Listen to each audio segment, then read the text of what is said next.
The Golden Goose Book by L. Leslie Brooke. Published by Frederick Warne and Company Limited, London, England. First printed in 1905. The Golden Goose, with drawings by L. Leslie Brooke. There was once a man who had 3 sons, the youngest of whom was called the Simpleton. He was laughed at and despised and neglected on all occasions.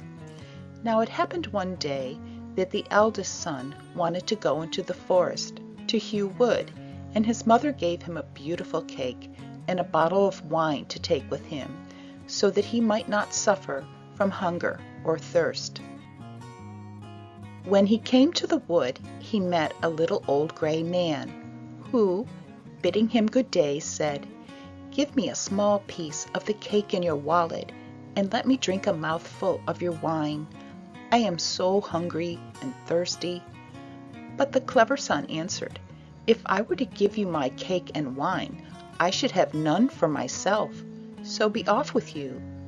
And he left the little man standing there and walked away. Hardly had he begun to hew down a tree when his axe slipped and cut his arm, so that he had to go home at once and have the wound bound up. This was the work of the little gray man.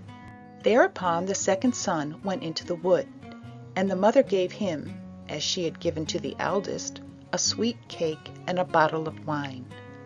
The little old man met him also, and begged for a small slice of cake and a drink of wine.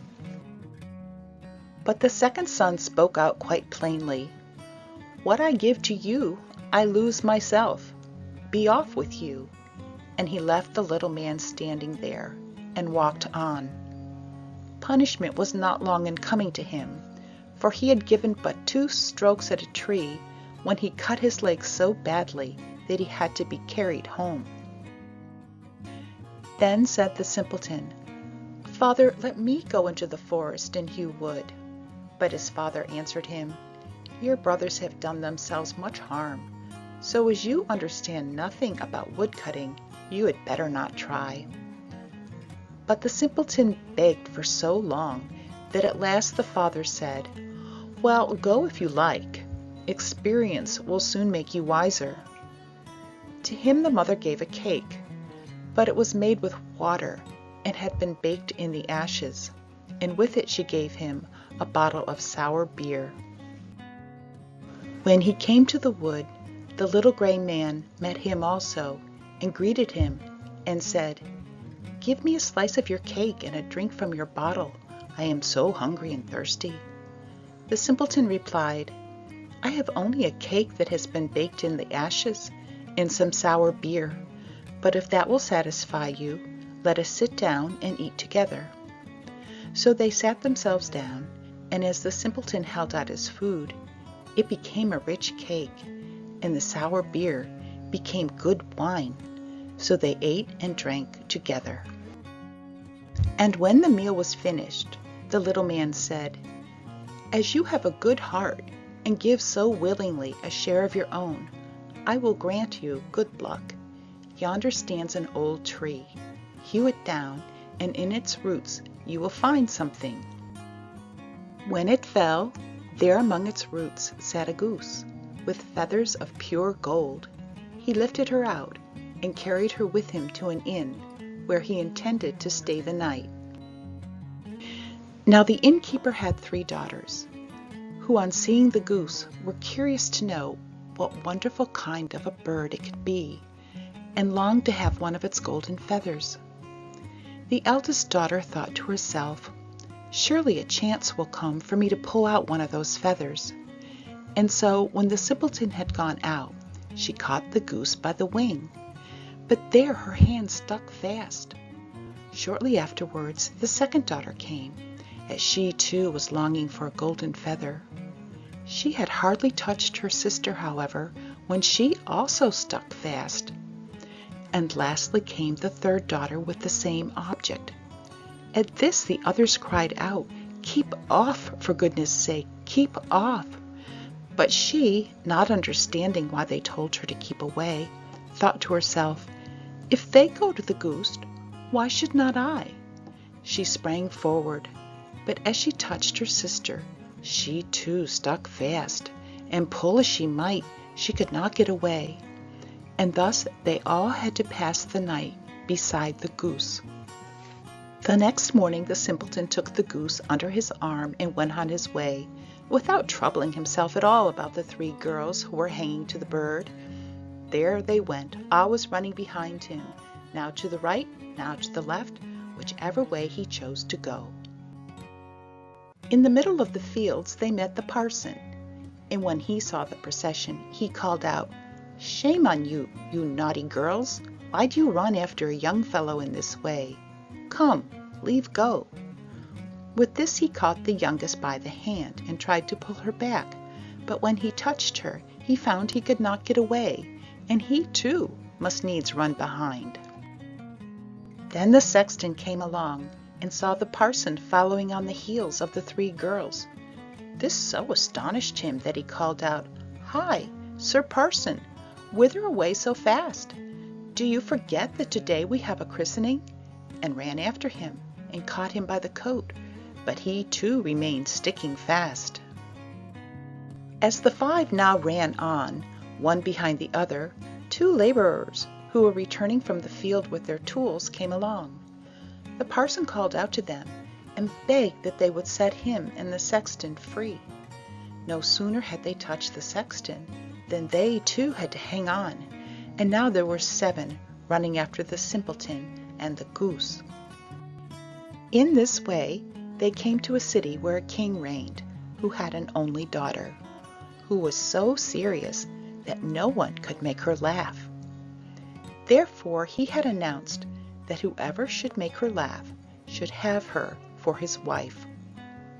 When the simpleton heard this, he went with his goose and his train before the princess, and when she saw the 7 people all running behind each other, she began to laugh, and she laughed and laughed till it seemed as though she could never stop. Thereupon the simpleton demanded her for his wife. But the king was not pleased at the thought of such a son-in-law, and he made all kinds of objections. He told the simpleton that he must first bring him a man who could drink off a whole cellarful of wine.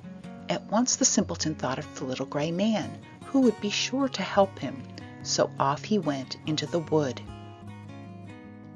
And in the place where he had cut down the tree, he saw a man sitting who looked most miserable. The simpleton asked him what was the cause of his trouble. "I have such a thirst," the man answered, "and I cannot quench it. I cannot bear cold water.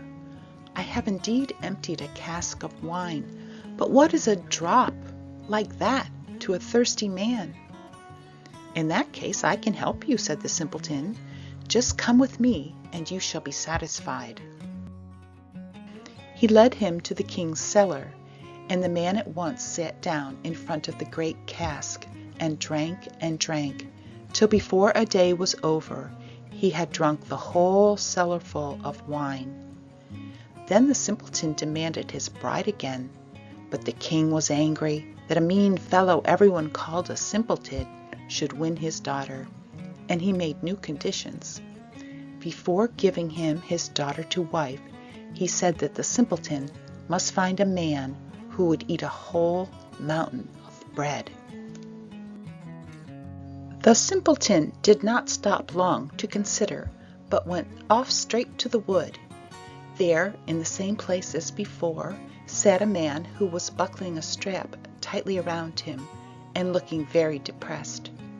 He said, "I have eaten a whole oven full of loaves, but what help is that when a man is as hungry as I am? I feel quite empty, and I must strap myself together if I am not to die of hunger." The simpleton was delighted on hearing this, and said, "Get up at once, and come with me. I will give you enough to eat to satisfy your hunger." He led him to the king, who meanwhile had ordered all the meal in the kingdom to be brought together, and an immense mountain of bread baked from it. The man from the wood set to work on it, and in one day the whole mountain had disappeared. For the third time the simpleton demanded his bride, but yet again the king tried to put him off, and said that he must bring him a ship that would go both on land and water. "If you are really able to sail such a ship," he said, "you shall at once have my daughter for your wife." The simpleton went into the wood, and there sat the little old gray man, to whom he had given his cake. "I have drunk for you, and I have eaten for you," said the little man, "and I will also give you the ship. All this I do for you because you were kind to me." Then he gave the simpleton a ship that went both on land and water, and when the king saw it, he knew he could no longer keep back his daughter. The wedding was celebrated. And after the king's death, the simpleton inherited the kingdom and lived very happily ever after with his wife. The end.